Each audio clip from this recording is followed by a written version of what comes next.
Hello दोस्तों, आपका स्वागत है एक और नई वीडियो में। तो आज का हमारा टॉपिक है कवियों का संक्षिप्त परिचय। तो आइए हम देखते हैं कवियों का संक्षिप्त परिचय। अगर आपने वीडियो को लास्ट तक देख लिया तो आपको कवियों का जीवन परिचय रटने की जरूरत नहीं है, आपको याद हो जाएगा। तो आइए हम देखते हैं पहले कवि हमारे कौन है। पहले कवि हमारे हैं सूरदास जी। तो हम पहले सूरदास जी का देखते हैं। तो सूरदास जी का जन्म कब हुआ था? 1478 ईस्वी में रुनकता या सीही नामक ग्राम में, परसौली में जो है 1478 ईस्वी में रुनकता नामक ग्राम में इनका जन्म हुआ था। मृत्यु इनकी हुई थी कब? 1583 ईस्वी में सूरदास जी का। किस काल के कवि थे? तो भक्ति काल के कवि थे। और किस धारा के कवि थे? सगुण धारा कृष्ण भक्ति शाखा। ये सगुण धारा के कवि थे और कृष्ण भक्ति शाखा के कवि, मतलब कृष्ण की भक्ति करते थे, उनकी भक्ति पर उनकी लीलाओं का रचना करते थे। परिचय देखिए, वल्लभाचार्य जी के शिष्य। यहाँ पे दो क्वेश्चन उठता है कि सूरदास जी किसके शिष्य थे? तो वल्लभाचार्य जी के शिष्य थे। सूरदास जी के गुरु कौन थे? तो सूरदास जी के गुरु कौन थे? वल्लभाचार्य जी थे। तो वल्लभाचार्य जी के शिष्य अष्टछाप के सर्वश्रेष्ठ, जो अष्टछाप के कवि थे उनमें ये सर्वश्रेष्ठ थे। अष्टछाप के कवि का अगर आपको नाम नहीं पता है तो अष्टछाप के कवियों का वीडियो मैंने बनाया है, लिंक डिस्क्रिप्शन में है, आप वहां से जाके देख सकते हैं। सगुण उपासक कृष्ण भक्त। ये सगुण उपासक कृष्ण भक्त के कवि थे। ये कृष्ण की भक्ति करते थे और किस भाव में? सखा भाव की भक्ति। ये श्री कृष्ण भगवान को ये अपना सखा मानते थे, सखा मानकर भक्ति करते थे, उनको अपने सखा के स्वभाव में रखते थे, उन्हें अपना सखा मानते थे, सखा सखा भाव की भक्ति करते थे। कृष्ण की बाल लीला का मनोरम वर्णन। ये जो श्री कृष्ण की बाल लीलाओं का, बाल जीवन का मनोरम मतलब सुंदर सुंदर वर्णन किया है। गोपी प्रेम श्रृंगार और वात्सल के अद्वितीय कवि थे। गोपियों के संग प्रेम और श्रृंगार के, वात्सल के अद्वितीय ये दूसरे नंबर पे कवि थे। इनकी भाषा जो थी वो ब्रज भाषा थे, ये ब्रज भाषा के कवि थे। ये अपनी रचना जो थे ये ब्रज भाषा में रचना करते थे। रचना इनकी देखिए क्या क्या है? सूर सागर, सूर श्रावली, साहित्य लहरी, इनकी रचनाएं हैं। तो आप स्क्रीनशॉट ले लीजिए, फिर बढ़ते हैं आगे। तो आइए हम देखते हैं अगला हमारा क्या है।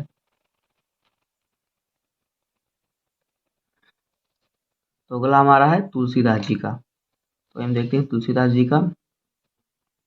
तो तुलसीदास जी का जन्म 1532 ईस्वी में राजापुर गांव गांव में बांदा जिले के यूपी राज्य में हुआ था।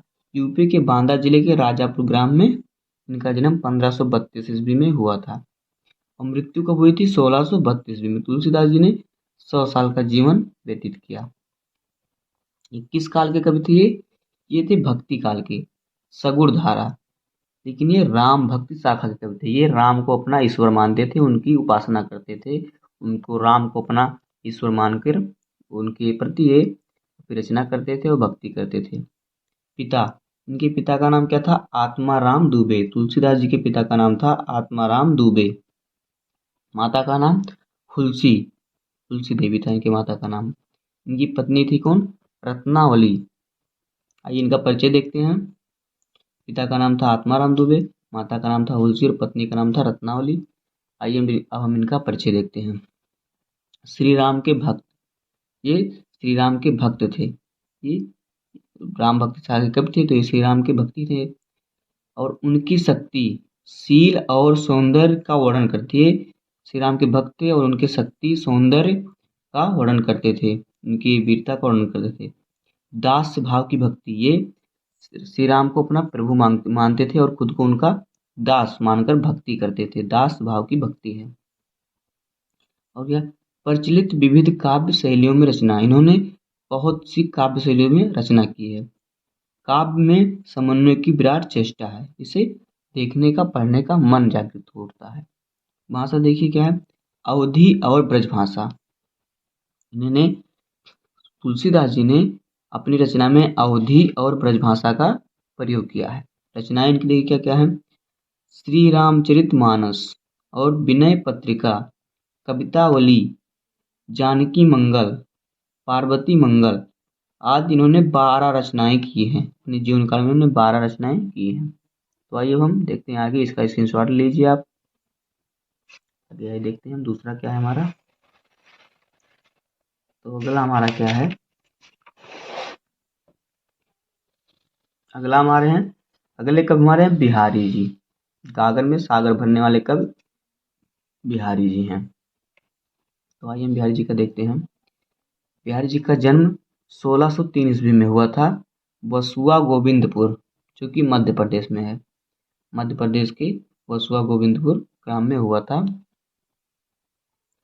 और इनकी मृत्यु हुई थी 1663 ईस्वी में। इनका जीवन काल 60 वर्ष रहा। किस काल के कवि थे? ये थे रीतिकाल के कवि थे। किस काल के? रीतिकाल के कवि ये थे। इनके पिता का नाम क्या था? केशव दास। पिताजी का नाम क्या था? केशव दास। आइए इनका परिचय देखते हैं। राजा जय सिंह के दरबारी कवि, ये जो थे बिहारी जी, राजा जय सिंह के दरबार के कवि थे, राज दरबारी कवि थे। 6 ऋतुओं का वर्णन, इन्होंने 6 ऋतुओं का वर्णन किया है। छोटे से दोहे छंद में विस्तृत अर्थ लाकर गागर में सागर उक्ति को चरितार्थ किया है। जो बिहारी जी थे ये अपने छोटे से दोहे में बहुत बड़ी बात कही जाते थे, इसलिए इन्हें गागर में सागर भरने वाले कवि के नाम से भी कहा जाता है। श्रृंगार के संयोग और वियोग का वर्णन, इन्होंने अपनी रचनाओं में श्रृंगार के संयोग और वियोग, सुख और दुख दोनों का वर्णन किया है। भाषा, इनकी भाषा क्या थी? साहित्यिक ब्रज भाषा थी। रचनाएं देखिए इनकी, इनकी रचना थी बिहारी सतसई, जो कि नीत श्रृंगार और भक्ति के दोहों से बनी है।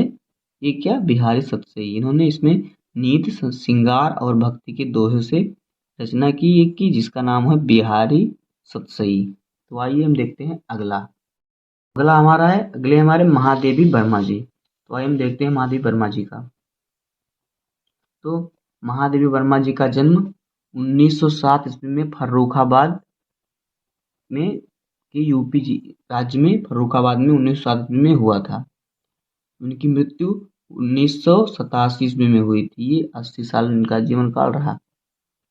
इस काल की ये कवि थी, ये थी आधुनिक काल की। इन्होंने लेखक भी, ये कहानी निबंध भी लिखी और कवि में भी कविताएं भी लिखी हैं। तो आइए देखते हैं हम। आधुनिक काल का छाया युग की कवि थी ये। किस काल की ये थी? आधुनिक काल छाया युग, छायावादी युग। इनके पिता का नाम क्या था? इनके पिता का नाम था गोविंद सहाय वर्मा और माता का नाम था हेमरानी। उनके पति का नाम था स्वरूप नारायण वर्मा। परिचय इनका देखते हैं। उत्तर प्रदेश विधानसभा की सदस्यता, ये जो थी महादेवी वर्मा जी, ये उत्तर प्रदेश विधानसभा की सदस्य भी रह चुकी थी। प्रयाग महिला विद्यापीठ की प्रधानाचार्य, प्रयाग महिला विद्यापीठ जो एक विद्यालय है, उसकी ये प्रधानाचार्य भी रह चुकी हैं। सरल गीतों की रचना, इन्होंने सरल गीतों की रचना की है। वेदना से मार्मिक अभिव्यक्ति, वेदना मतलब अर्थात पीड़ा, पीड़ा से भरी हुई रचना इन्होंने की हैं। भाषा, इनका जीवन भी, मतलब जो महादेव वर्मा जी का जीवन था, इनका जीवन भी कष्ट से भरा हुआ था। और इन्होंने वेदना की मार्मिक, बहुत ही कष्टदायी, मतलब दुख भरी कविताओं का वर्णन किया है। भाषा, परिकृष्ट परिकृष्ट खड़ी बोली, परिष्कृत खड़ी बोली इनके, सॉरी परिकृष्ट लिखा है, परिष्कृत खड़ी बोली इनकी भाषा थी। रचना इनकी देख लीजिए। महादेव वर्मा की रचना थी यामा, और क्या? दीप शिखा, सांध गीत, हिमालय, सप्तपर्णा, नीरजा, रश्मि, निहार और गिल्लुवादी इनकी रचनाएं थी। तो दोस्तों, उम्मीद है कि आपको वीडियो से कुछ ना कुछ सीखने को मिला होगा। अगर आपको वीडियो पसंद आया हो तो वीडियो को लाइक कर दीजिएगा, और चैनल पर नए हैं तो चैनल को सब्सक्राइब कीजिएगा। मिलते हैं किसी नेक्स्ट वीडियो में, तब तक के लिए धन्यवाद। जय हिंद। आप इसका स्क्रीनशॉट भी ले सकते हैं।